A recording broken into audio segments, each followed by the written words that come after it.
So we are doing the psychophilosophical interpretation. We started from understanding the concept of Eros and Thanatos, but actually we dive deep into the different layers uh, of its understanding from different angles, how we can see this, how we can conceptualize this.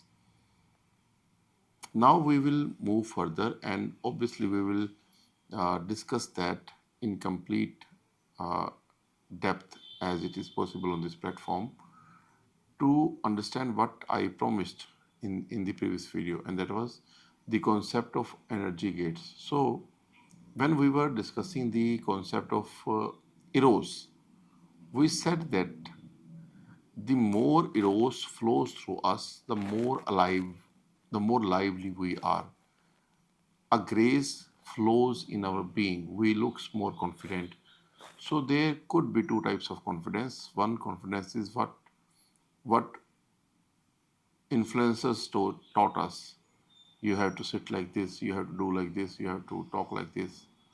This is the borrowed confidence, and I think this is not a confidence in its original essence. It is just the mimicry of confidence. And in this world, either it is spirituality or it is uh, the knowledge or it is subject or it is science. We are so trained, we rewarded, we are in habituation to reward what looks like that, what is exactly that. We don't talk about that exactly. So we will be discussing what energy gates are. Energy gates are just the invented term to explain something very significant at the level of the phenomenology and intentionality.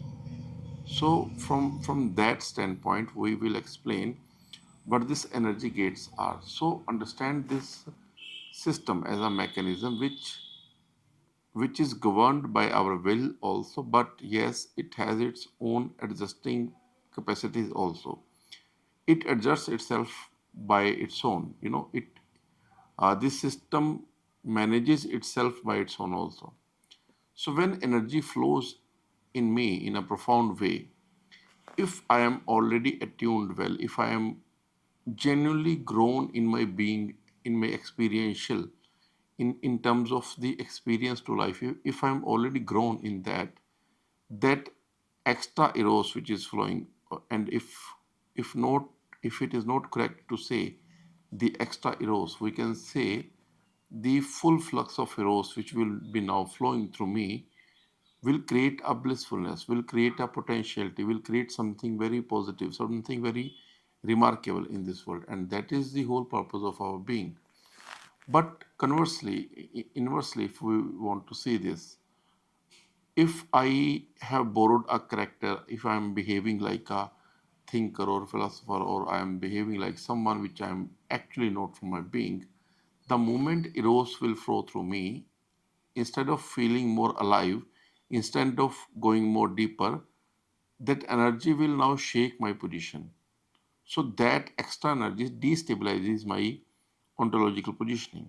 To adjust that, I have to, not all the time consciously, but unconsciously, drain the extra energy to get back into the level of the stability. So these I say as the energy gates. Have you seen when people are worried? Either they start thinking in very high speed or they start moving their eyeballs very quickly or very focused. These are the natural stress responses. Or if they're anxious, they start moving their hands or they start speaking without exactly making any sense. What are the responses? What are the base of these responses? From where these responses are born? These are born without my own wish, just to throw out the energy because I functions as an energy gate only. Also, so what does it mean? It means I don't record what is happening in this world through eyes only. I also use my vital energy, Eros, Pran, Chi, what what what name suits us, we can say that. But yes, our liveliness is being used through the eyes also. So this is the cost at which I perceive. So this is, we can say, this is the currency of the perception. I spend something, but I spent the energy.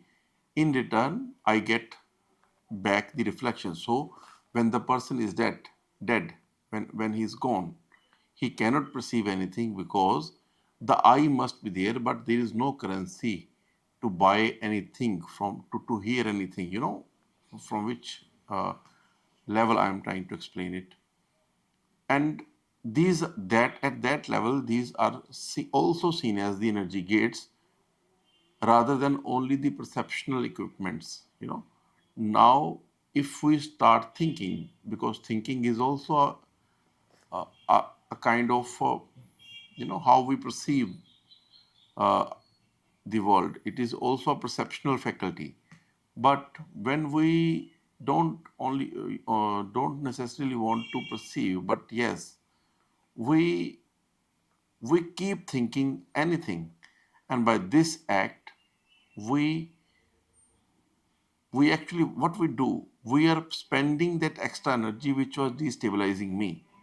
So these are the energy gates. And what is the biggest energy gate in us? That is the sexual drive. So when religion, when philosophy sometimes try to moralize the sexual act as immoral, it is not immoral by its own fundamental nature. It is just immoral because it is also a sign that you haven't organized your being well to handle the extra energy. This is how you are choosing to throw out your energy through the sexual inclinations. So this is the biggest gate. For example, if you have very big water tank in your home,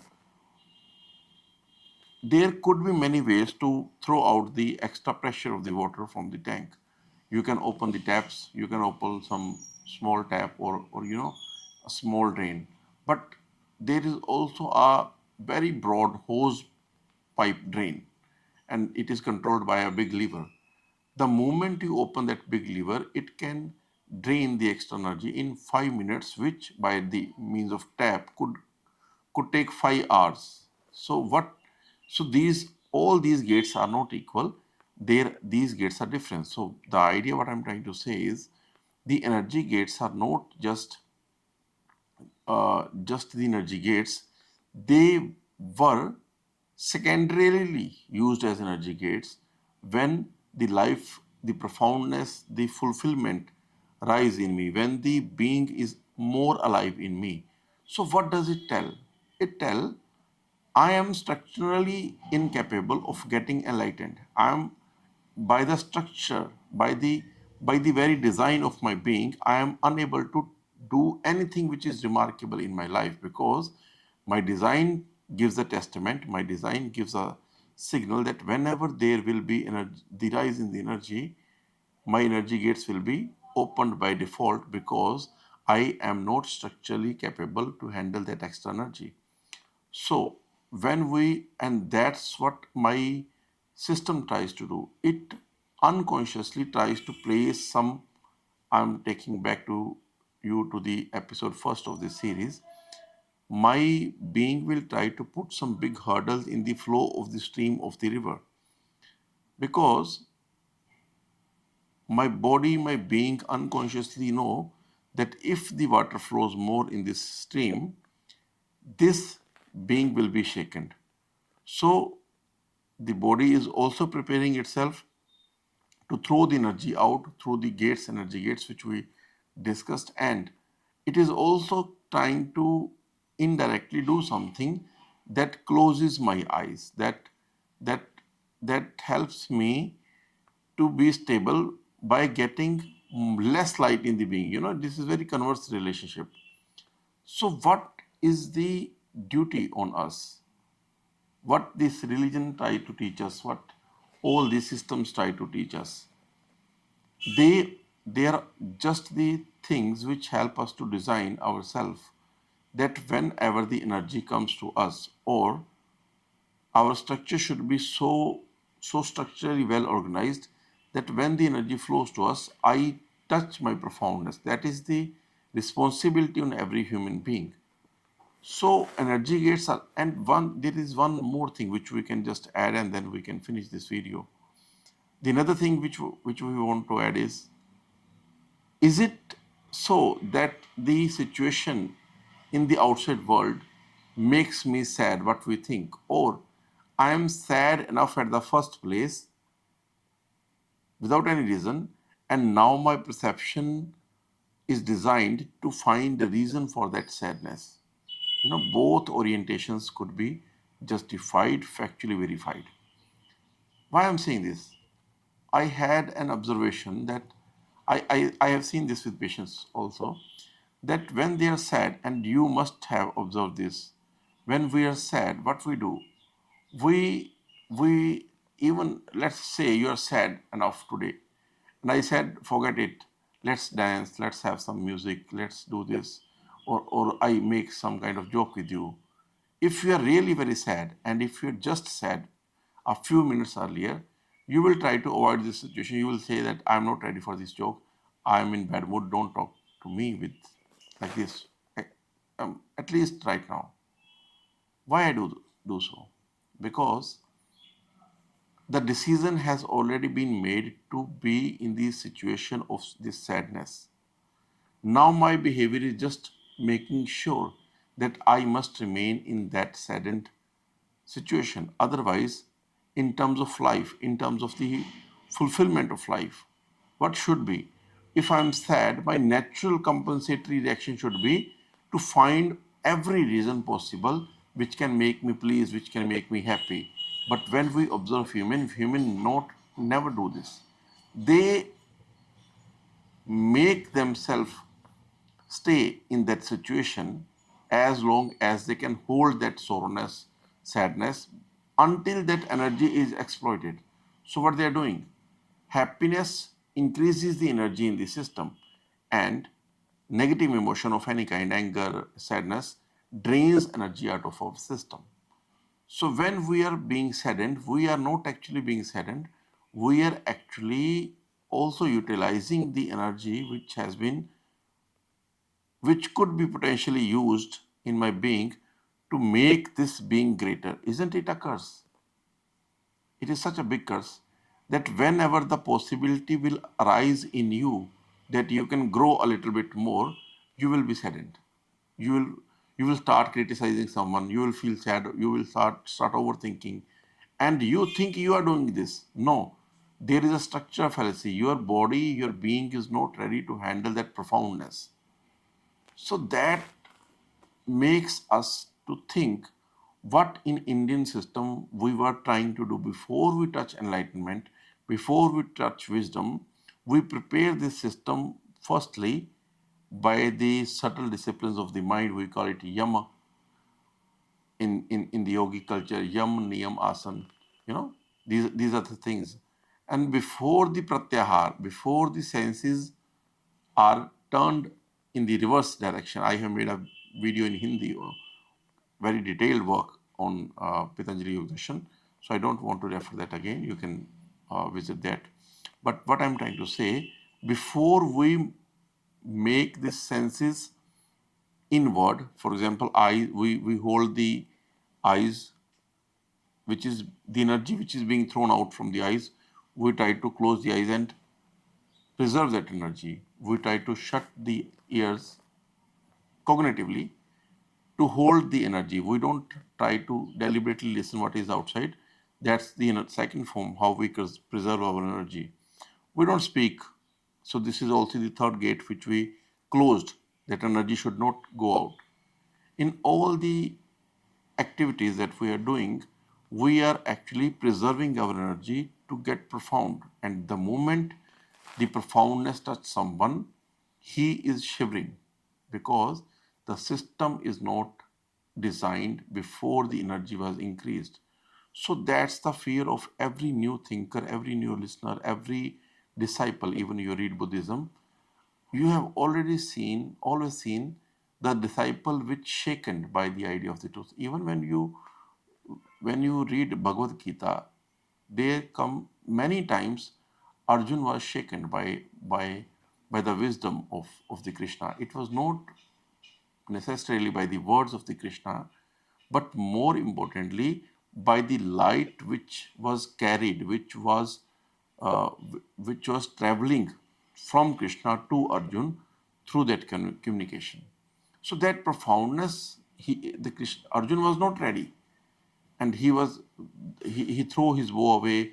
His legs were shivering in the warfield because this was not, and he was saddened.